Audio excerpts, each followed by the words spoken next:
At the time of the bushfires, I was 17 years of age. I was living in South Hobart with my parents. On that particular day I was at home studying for a supplementary exam, and my father was at work. My mother had gone to the beach because it was an exceptionally hot day. About midday the power went out and became very dark and it was impossible to study. I went out to the back of the house. We were living in Darcy Street, and looked up towards the Keens Curry Hill, and I saw a wall of flame come over the top of that hill. That was quite spectacular and very disconcerting, because there wasn't a lot of distance between our house and there. Next thing I noticed, there was an elderly lady hastily putting on some stockings and shoes. She was in tears, and she'd informed me that a little bit further up the road she'd managed to get out of her house before it burnt. She was in tears because she'd left pets behind. I said, what was she going to do? Did she want to come in? She said, no. She said, I'll go down to the town hall, that's what they're asking people to do. So I then went and had a bit of a look around the neighbourhood, and about half a dozen houses away there was a block of flats which had just burnt down.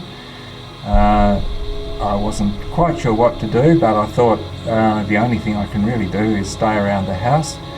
I don't know what I could have done because there was no water at that point. But the sky steadily got darker. The police set up a roadblock on the corner of Darcy Street and Davey Street, and they were turning cars around.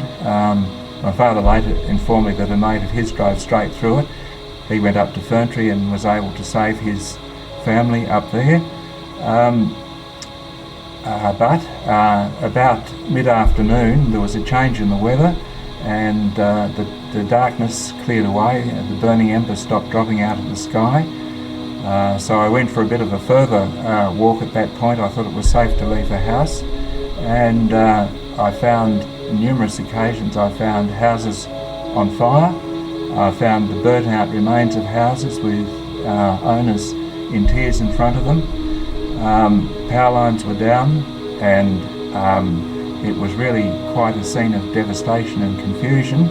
At the bottom end of Waterworks Road, a whole row of houses, Federation houses, had burnt down, and it was quite amazing that the fire had reached so far into the established part of the city. We were fortunate, I guess, in that our house didn't burn, but there were certainly houses around the area that burnt, and people who had cypress hedges were in a bad way, because they frequently, with all the burning embers dropping out of the sky, they often caught fire, and of course there was no water pressure. It was impossible to put them out.